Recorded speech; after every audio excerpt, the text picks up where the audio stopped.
চৰকাৰে ইয়াত এই কমল গগৈ ঘৰত যে আছোঁ, কমল গগৈ ঘৰ আপোনালোকে নিজে দেখিছে, গোটেই ঘৰটো সম্পূৰ্ণৰূপে বৰবাদ কৰি দিলে।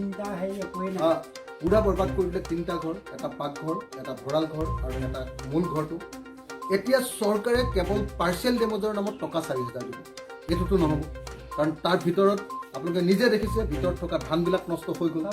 আপোনালোকে নিজে দেখিছে যে এইফালে কম্বলবিলাক নষ্ট হৈ গ'ল, তুলিবিলাক নষ্ট হৈ গ'ল, সোফা ছেটটো নষ্ট হৈ গ'ল, টিভিটো নষ্ট হৈ গৈছে, নষ্ট হৈ গৈছে। ইফালে পথাৰৰ ধানবিলাক সম্পূৰ্ণৰূপে নষ্ট হৈ গৈছে। কিন্তু চৰকাৰৰ বৰ্তমানৰ যিটো ব্যৱস্থা, সেই ব্যৱস্থাত কেৱল আৰু কেৱল পাৰ্চিয়েল ডেমেজ দেখুৱাই কেৱল 4,000 টকা ধন দিয়াৰ ব্যৱস্থা আছে। মই অসমৰ মুখ্যমন্ত্ৰীক সেইকাৰণে বাৰম্বাৰ কৈ আছোঁ যে মুখ্যমন্ত্ৰী ডাঙৰীয়া, এইখিনি সম্পূৰ্ণৰূপে খিলঞ্জীয়া মানুহৰ বসবাস কৰা এলেকা। আপোনালোকে এই খিলঞ্জীয়া মানুহৰ এই বিপদৰ সময়ত যদি নাথাকে, চৰকাৰে যদি ব্যৱস্থা নলয়, তেতিয়াহ'লে কেনেকৈ হ'ব? আজি আমি নিজে দেখিছোঁ যে প্ৰত্যেকটো ঘৰ ধ্বংস হৈ গৈছে। এটা এটাকৈ ঘৰ, প্ৰত্যেকটো ঘৰ ধ্বংস হৈ গৈছে। আৰু ধ্বংস যে কৈছে, এই ধ্বংসটো মানে ভিতৰৰ সামগ্ৰী পৰ্যন্ত ধ্বংস হৈছে। কিন্তু এতিয়া কেৱল আৰু কেৱল পাৰ্চিয়েল ডেমেজৰ নামত টকা 4,000 দিলে কেনেকৈ হ'ব? তাকো 6 মাহৰ পিছত, 3 মাহৰ পিছত দিব। এইটোতো নহ'ব। গতিকে বাচন বৰ্তন নষ্ট হৈছে। আপুনি গোটেই বাৰীবিলাকৰ পাণ তামোল খতম, শাক পাচলি পূৰা খতম, পথাৰৰ বিঘাকে বিঘা ধান খতম। তাৰপিছত অকল টকা 4,000 পালে এটা পৰিয়াল কেনেকৈ বাচিব? গতিকে এই মুহূৰ্তত মই বিধায়ক হিচাপে, শিৱসাগৰ বিধানসভা সমষ্টিৰ বিধায়ক হিচাপে অসম চৰকাৰৰ ওচৰত দাবী উত্থাপন কৰিছোঁ, এই সম্পৰ্কে সঠিক ব্যৱস্থা গ্ৰহণ কৰিব লাগে। মই আছোঁ কমল গগৈ ঘৰত। গাঁওখনৰ নাম কি আপোনালোকৰ? নআলি গোহাঁই গাঁৱৰ দোলাকাষৰীয়া পঞ্চায়তৰ কমল গগৈ ঘৰত আছোঁ। কমল গগৈ ঘৰটো আপুনি চাওক, চালনীৰ নিচিনাকৈ ফুটা কৰি পেলালে গোটেই ঘৰ, আৰু সেইফালে টিং ভাঙি একেবাৰে শেষো কৰি দিলে। এতিয়া চৰকাৰে ইয়াত কেৱল পাৰ্চিয়েল ডেমেজৰ নামত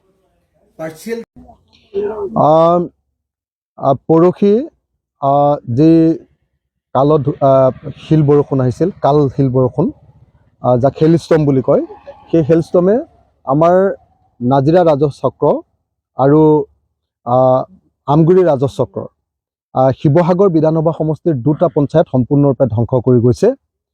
এটা হ'ল দোলাকাষৰীয়া আৰু এটা হ'ল নামতিয়ালি। এতিয়া এই মুহূৰ্তত মই নামদঙীয়া গাঁৱত আছোঁ। নামদঙীয়া গাঁৱৰ প্ৰত্যেক ঘৰ মানুহ শিল বৰষুণে সম্পূৰ্ণৰূপে ধ্বংস কৰি থৈ গৈছে।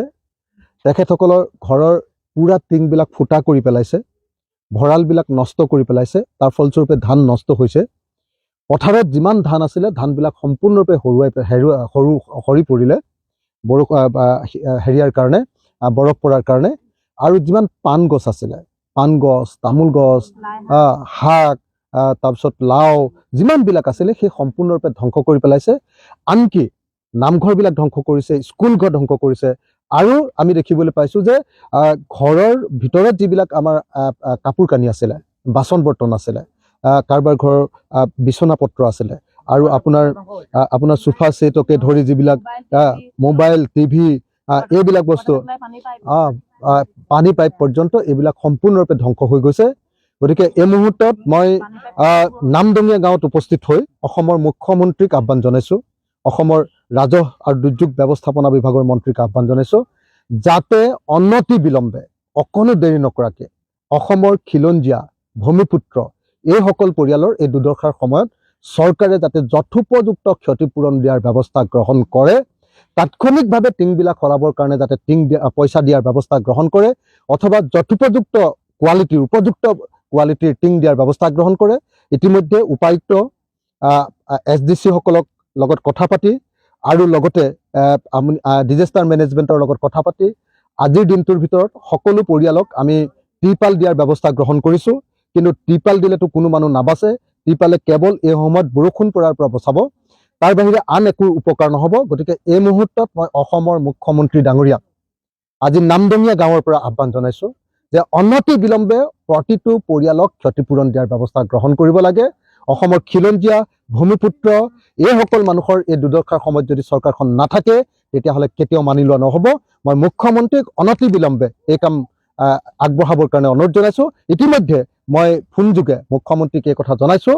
আশা কৰিছোঁ মুখ্যমন্ত্ৰীয়ে আমাৰ আহ্বান ৰক্ষা কৰি এইসকল পৰিয়ালৰ দুৰ্দশাৰ সময়ত সাহায্য দিয়াৰ, প্ৰকৃত অৰ্থত সাহায্য দিয়াৰ ব্যৱস্থা গ্ৰহণ কৰিব। মই আছোঁ এতিয়া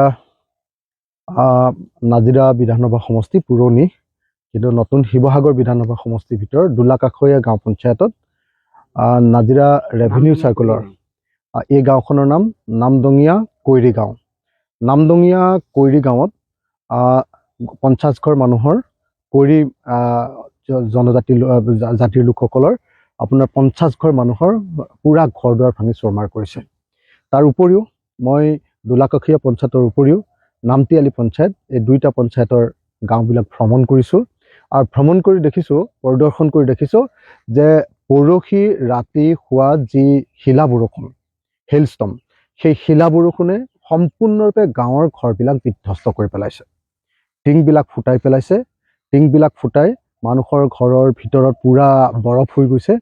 মানুহৰ ঘৰৰ ভিতৰৰ আচবাব, ঘৰৰ ভিতৰৰ কাপোৰ কানি, ঘৰৰ ভিতৰৰ বাচন বৰ্তন এইবিলাকৰ ক্ষতি সাধন কৰিছে। আটাইতকৈ বেছি ক্ষতি সাধন কৰিছে শস্যৰ, পাণ, আপোনাৰ শাক পাচলি, সেইবিলাক সম্পূৰ্ণৰূপে বিধ্বস্ত কৰি পেলাইছে। আপোনাৰ বিধ্বস্ত কৰি পেলাইছে ভঁৰালৰ ধানবিলাক। আৰু এতিয়া আমি য'ত আছোঁ আপোনালোকে নিশ্চয় দেখিছে যে ইয়াত ধান, আপুনি পথাৰত আছোঁ, পথাৰৰ গোটেই ধানবিলাক হৰুৱাই পেলালে। হাজাৰ হাজাৰ হেক্টৰ মাটিৰ ধান, হাজাৰ হাজাৰ হেক্টৰ মাটিৰ ধান এনেকৈ এইবাৰ শিল বৰষুণে, পৰহি ৰাতি হোৱা শিল বৰষুণে নাজিৰা ৰাজহ চক্ৰ আৰু আমগুৰি ৰাজহ চক্ৰৰ নামতি আলি পঞ্চায়ত আৰু দোলাকাষৰীয়া পঞ্চায়তত এনেকৈ বিধ্বস্ত কৰি পেলাইছে, ধ্বংস কৰি পেলাইছে। ইতিমধ্যে এই সম্পৰ্কত আমি অসমৰ মুখ্যমন্ত্ৰী মাননীয় হিমন্ত বিশ্ব শৰ্মা ডাঙৰীয়াক জনাইছোঁ। এই সম্পৰ্কত মই শিৱসাগৰৰ DC, আপোনাৰ আমগুৰিৰ SDC, আমগুৰিৰ নাজিৰাৰ SDC, সেই সকলোবিলাকৰ লগত অনবৰতে যোগাযোগত আছোঁ। ডিজাষ্টাৰ মেনেজমেণ্টৰ লগত সম্পূৰ্ণৰূপে যোগাযোগত আছোঁ আৰু তেওঁলোকক গৈ গোটেইবিলাক ছাৰ্ভে কৰাৰ ব্যৱস্থা গ্ৰহণ কৰিছোঁ। তেওঁলোকে ছাৰ্ভে কৰি আছে এতিয়া, আৰু প্ৰত্যেকটো পৰিয়ালে যাতে ক্ষতিপূৰণ পায় তাৰ কাৰণে ব্যৱস্থা গ্ৰহণ কৰিবৰ কাৰণে DC-ক, SDC সকলক এই সম্পৰ্কত জনাই দিয়া হৈছে, তেওঁলোকক কৈ দিয়া হৈছে আৰু অসমৰ মুখ্যমন্ত্ৰী ডাঙৰীয়াকো এই সম্পৰ্কত অৱগত কৰা হৈছে।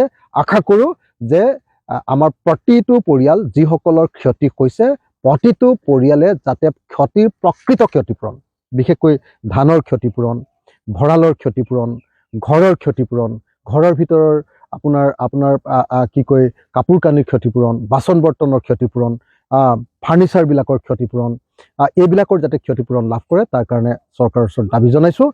আশা কৰিছোঁ চৰকাৰে বিহিত ব্যৱস্থা গ্ৰহণ কৰিব, নহ'লে ৰাইজৰ লগত থাকি, ৰাইজৰ সপক্ষে, ৰাইজৰ পক্ষত থাকি মাত পাতিবলৈ বাধ্য হ'ম।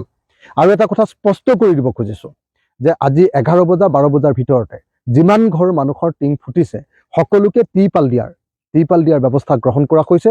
ইতিমধ্যে তিনিচুকীয়াৰ পৰা ত্ৰিপালবিলাক কিনি আনি থকা হৈছে। আমাৰ যি ডিজাষ্টাৰ মেনেজমেণ্টৰ জৰিয়তে এই ত্ৰিপালবিলাকৰ বিতৰণ কৰা হ'ব।